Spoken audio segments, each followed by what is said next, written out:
about one of my favorite Bible stories, and we all probably heard David and Goliath growing up. Maybe you have, maybe you haven't, but we're going to look at it this morning, and I hope that we learn a few things from it. You know, I think that David and Goliath, that story, that account of what happened, it relates to us so much, and it relates to our lives today much more than we realize. It shows us that we can stand up in this world for what's right. It shows us that we can face our enemies. It shows us that we can have complete faith in God that He will defend us even when we don't feel so strong and so big. In verse 3 through 8 of 1 Samuel chapter 17, if you will, turn with me to 1 Samuel chapter 17. 1 Samuel chapter 17. This is the account of David and Goliath, and I'm going to read verses 3 through 8. It sort of sets the scene up. Starting with verse 3, it says, "And the Philistines stood on the mountain on the one side, and Israel stood on the mountain on the other side, with a valley between them. And there came out from the camp of the Philistines a champion named Goliath of Gath, whose height was 60 cubits and a span. He had a helmet of bronze on his head, and he was armed with a coat of mail, and the weight of the coat was 5,000 shekels of bronze. And he had bronze armor on his legs, and a javelin of bronze slung between his shoulders. The shaft of his spear was like a weaver's beam, and his spear's head weighed 600 shekels of iron. And his shield bearer went out before him. He stood and shouted to the ranks of Israel, 'Why have you come out to draw up for battle? Am I not a Philistine? And are you not servants of Saul? Choose a man for yourselves and let him come down to me.'" So we get this picture of these two groups of people who are about to battle it out. And you have this man, Goliath, using this intimidation to scare the Israelites, the people of God. And this word champion here, it talks about champion as being a warrior. You know, it implies that he was very good at what he did. And what he did was kill people. He was fit. He was a fighter. He had stamina. Shaquille O'Neal, the basketball player, when he was playing, he probably weighs more than this now. But when he was playing basketball, he weighed 326 pounds. He's 7 foot 1 inches tall. If you take the biblical account of Goliath, Goliath was 20 inches taller than Shaquille O'Neal. So if you take pounds per inch, Goliath would have been somewhere around 450 pounds. 450 pounds of pure beast muscle. I mean, this dude was stout. He's bigger than Earl back here. He's a big man. Strong, ready to fight. Trained to fight. His coat talks about a coat of mail. This was more than just a coat that I would wear. This was a coat designed for battle. It weighed 125 pounds. The spearhead on his javelin. I saw a picture. I started to put a picture up on the board, but I decided not to. But this spearhead weighed 15 pounds. I don't know how many of you bowled, but I'm kind of big when I was bowling. The average bowling ball was about 16 pounds. So this spearhead was about the weight of a bowling ball. I know when I go bowling, I try to get the windiest little ball I can throw, because by the time I'm done, my arm's killing me. I think I probably get like a 10-pound ball or 8 pound, but most of those balls hold the two balls in my big fat fingers. But anyway, this is a big spearhead. This is, I don't know how many of you could throw a bowling ball, that this man could throw the weight of a bowling ball on the end of a stick enough to fly through the air and kill somebody. Big man, oversized. Another way of thinking of the spearhead, the way of a turkey. Any of you ever took a turkey out of the oven on Thanksgiving? Yeah. We had a turkey, I think it's only 12 pounds last year. So, I know Lucy always makes me get the turkey out. She's afraid she's going to drop it. So, I can't imagine being pierced with this piece of steel. Champion, it says, no doubt these Philistines, they look up to this man, literally. And they stand behind him in battle. They follow him, and they have confidence in their warrior or their champion. And King Saul, on the other hand, King Saul is supposed to be the champion for the Israelites. And so, after hearing threats and intimidation from this man Goliath, the Bible says in verse 11, it says, when Saul and all Israel heard these words of the Philistine, they were dismayed and greatly afraid. In verse 24, it says, all the men of Israel, when they saw the man, fled from him and were much afraid. This goes on for 40 days. 40 days. I don't know how many of you ever remember when you were in school of being bullied. Everybody's been bullied by somebody, whether it was a brother or sister. But the intimidation is the worst part. Wondering if they're going to do anything. Wondering. And so this goes on for 40 days and 40 nights. It says twice a day this Philistine comes out and threatens them. But David steps into the scene. We learn of David as this young boy, the youngest of 8 sons, and from the clues that we read from other verses in the Bible, along with back in chapter 16, that we know that not only is David the youngest, but he's definitely not the biggest of even his family. In chapter 16, verse 7, it says, God says to Samuel, and he was talking here, God was talking to Samuel about Eliab, David's oldest son. David's oldest brother, Jesse's oldest son. He says, do not look on his appearance or on the height of his stature, because I have rejected him. For the Lord sees not as man sees. Man looks on the outward appearance, but the Lord looks on the heart. You see, Samuel here thought that Eliab must be the one that God was going to choose to be king to take Saul's place, because he saw his size. Everybody underestimated and overlooked little old David. Even Jesse, his father. We know the story back in chapter 16 where all the brothers come in, and Saul thinks, oh, this must be the king, this must be the king. And it turns out that nobody had even had David come through. And so once David comes through, we know that he was anointed by Samuel to be the next king, and that God knows the heart of David, and God had chosen David. God only sees our hearts and the intentions of our hearts. And we're blessed today because of that, because through Christ, in this plan that God has had through David that we read here, we're blessed today.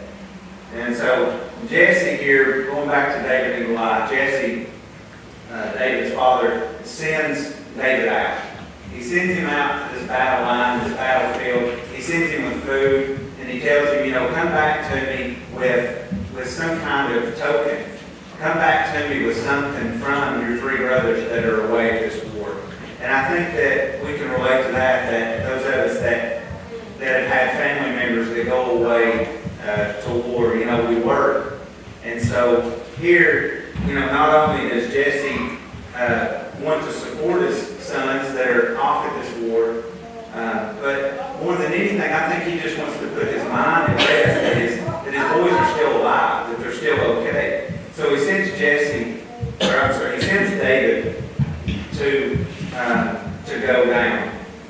when David gets there, he hears Goliath's speech.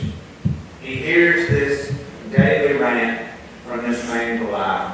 And he has a different reaction to it than anybody else so far. In verse 26 of chapter 17, it reads, "And David said to the men who stood by him, What shall be done for the man who kills this Philistine and takes away the reproach from Israel? For who is this uncircumcised Philistine, that he should defy the armies of the living God?"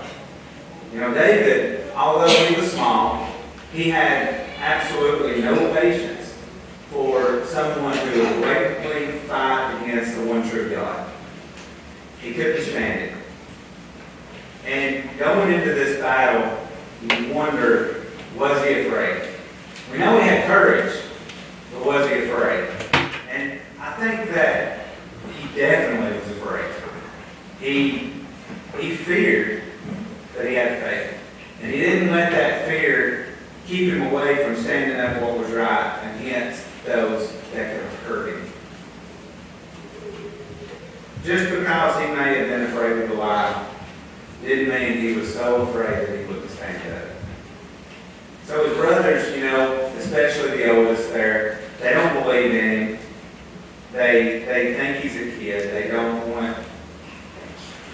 One thing is I think that they may be just a little bit ashamed.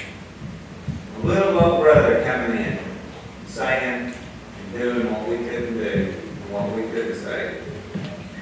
But his oldest brother in verse 28 says, "Why have you come down? And with whom have you left those few sheep in the wilderness?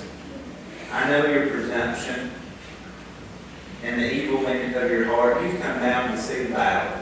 You know, they're thinking, will you just come down here to watch us get killed? You just come down here to watch this battle, and you need to go back home and watch the sheep. And underestimation, you know, underestimating David and his heart. But God didn't underestimate David's heart. You know, it doesn't take long for what David's been saying to get back to Saul. You have to wonder, where is Saul? You got all these men fixing to fight. Saul nowhere around.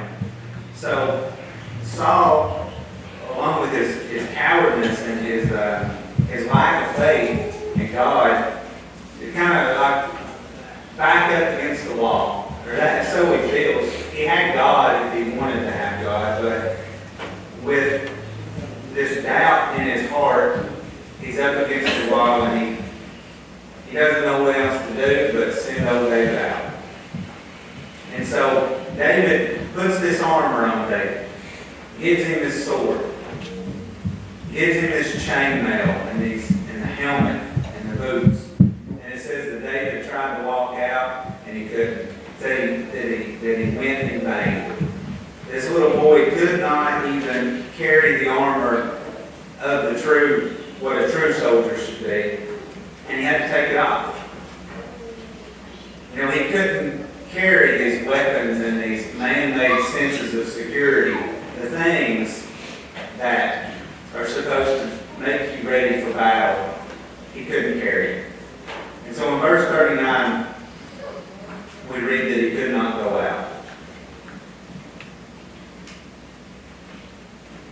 As a simple shepherd, he hadn't been trained in war, but he had his phases of fights and trials and troubles, and so he explains to Saul that he has fought and he has been victorious.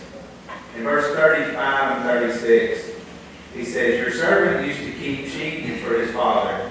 And when there came a lion or a bear and took a lamb from the flock, I went after him and struck him and delivered it out of his mouth. And if he arose against me, I caught him by his beard and struck him and killed him." Now, we don't have very many lions around here. But I think if I was watching some sheep and a lion come up and got a sheep, I'd say, "Bye-bye, sheep." This man chased the lion down, grabbed it by its beard, and killed it. He was worried about his sheep. He cared about his sheep. He would go out and fight. This man had a good heart. You know, David, although small in size, against this giant man, compared against this giant man, he had more courage than any of the Philistines or any of the Israelites. But courage ain't what saved him. God saved him. God saved him because of what we read earlier, and God knew his heart. You know, David goes and he picks up 5 stones out of the brook, is what it says. And I always wondered, how long did it take him to pick up those 5 stones? Did he pick one up and think, it's not smooth enough? It's too heavy. It's, you know, I just don't like it.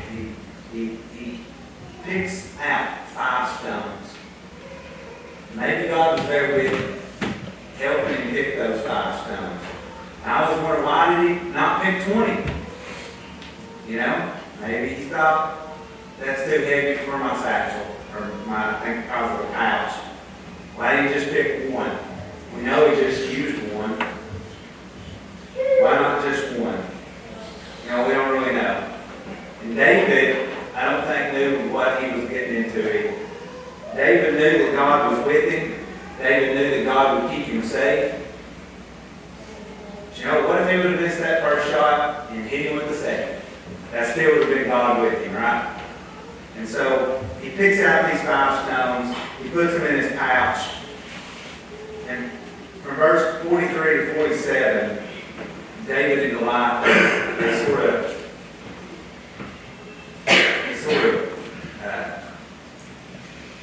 have words back and forth. We call it trash talking, right? You read verse 43 through 47, they go back and forth what they're going to do, what, you know. I don't know if any of you ever watch boxing or like UFC, these fights that they build up, these $100 pay-per-views.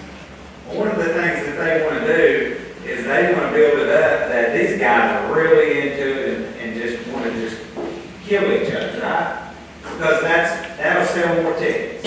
And so they trash talk each other, and then right after the fight, they're shaking hands and signing each other's paychecks, right? Now, but these men here, they really did want to kill each other. You know, this wasn't about money. And so they both say the same thing, more or less. They both say that they're going to give the others' bodies to the birds of the air and to the beasts, the wild beasts. And I studied on that a little bit and found out that is one of the worst things you could do to somebody. Not kill them, but don't bury them. Because in that day, an unburied body was humiliating. It was a disgrace. And it was almost like a sign that all of that person's people, his ancestors, his family, should be just disgraced. I really like this verse. If you will, look at this verse with me. Verse 48, I think, hits home with us today as Christians. In verse 48 it says, when the Philistine arose and came and drew near to meet David, David ran quickly toward the battle line to meet the Philistine. I mean, can you imagine watching this take place? I'd say this is the first time Goliath has ever seen this. Instead of somebody running away from him, he's running toward him, ready to fight him. You got young David on one side, untrained, shepherd, no visible weapons in his hand other than a piece of leather strap. You got 2 soldiers on the other side. One of them 9 foot 9 inches tall.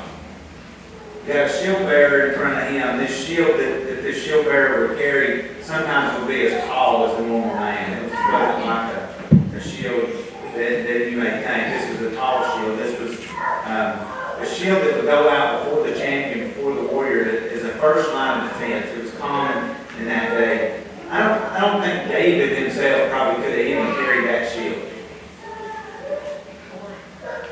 And doesn't seem like a fair fight, does it? And it wasn't. It wasn't a fair fight because David had God. David had the Lord on his side. He reaches down in his pocket and with his fingers picks out one of those stones. He puts it in his sling. And in verse 29, it says, and slung it and struck the Philistine on his forehead. The stone sank into his forehead, and he fell on his face to the ground. And the rest of the chapter goes on. In verse 52, it says that they pursued the Philistines. That the Philistines, it's implied, and we know that the Philistines retreated and ran. When they saw this power that this young boy had because of his God, because of his Lord, it gave courage to Israel. It gave them enough courage to then fight against Philistine instead of being afraid. And so today, what does David and Goliath mean for us today? If you read it, you don't think a whole lot about it. It's just a story, but it's a story that I believe is just as much for us today as it was for those that were there when they saw this happen. It teaches us that the world will intimidate us.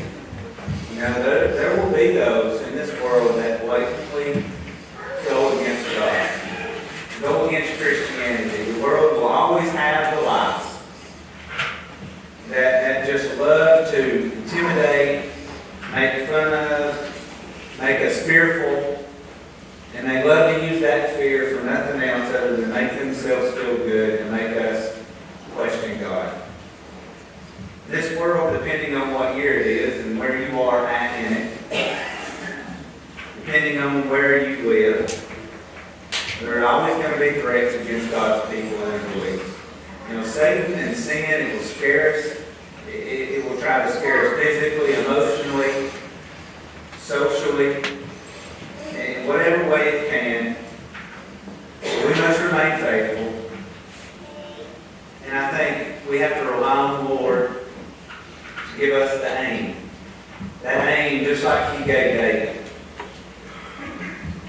We must be like David with each other as well. He stepped in, he saw his brothers who were afraid. And he stepped in and decided, I'm not going to be afraid. He saw them struggling with their faith. He helped to show them that God was on their side and gave them courage. He chased after the lion and the bear and Goliath. Not away. He ran toward them. And sometimes, we underestimate each other, much like they did with David. We underestimate each other. We underestimate ourselves. And sometimes, we let fear cause us to give up. Give up on each other, give up on ourselves, give up on God. We must realize that God is our shield. He is our shield bearer. We have nothing to fear. We've been chosen in this world to be a David, to fight for God against Satan when no one else can, when no one else will. When we look around, sometimes we're disappointed. We think Christianity is dwindling. There's less and less people in the church. There's less and less churches. There's more and more churches that are closing down. And we start to give up, and we see things on TV, and we hear things, and we think, this world is just falling apart. It's always been that way. Always. The reason that Christianity grows is when we grow and we fight for God no matter what. We can't rely on earthly things to help keep us safe and secure, just like He couldn't have those shields and swords and the chainmail on. Sometimes we've got to put those things away. Luke chapter 9, verse 3, Christ says to His disciples, take nothing for your journey, no staff, no bag, no bread, no money. Do not have two tunics. And whatever house you enter, stay there, and there the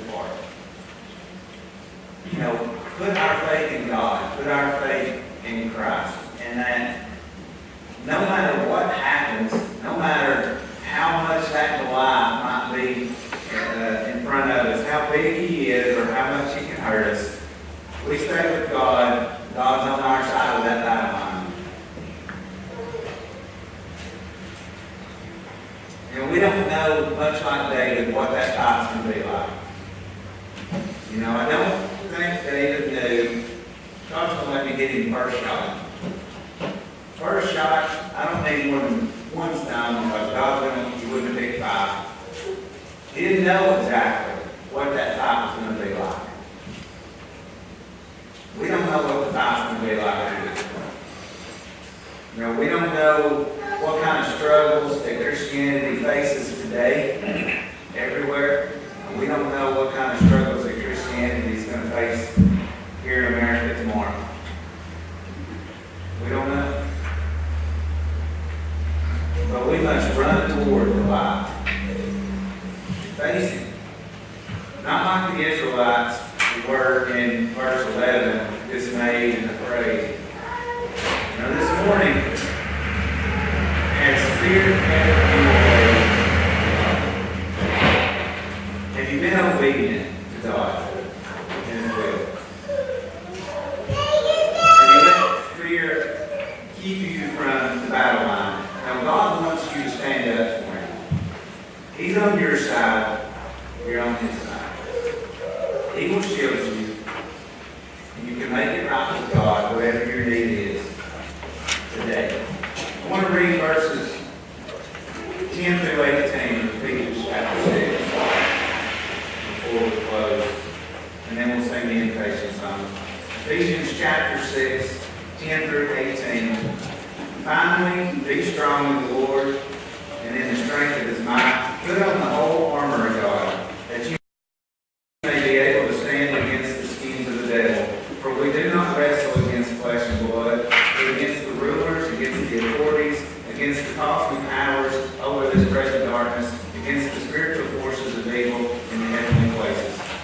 Therefore, take up the whole armor of God, that you may be able to withstand the evil day, and having done all, to stand firm. Stand therefore, having fastened on the belt of truth, and having put on the breastplate of righteousness, and as shoes for your feet, having put on the readiness given by the gospel of peace. In all circumstances, take up the shield of faith, with which you can extinguish all the flaming darts of the evil one, and take the helmet of salvation and the sword of the Spirit,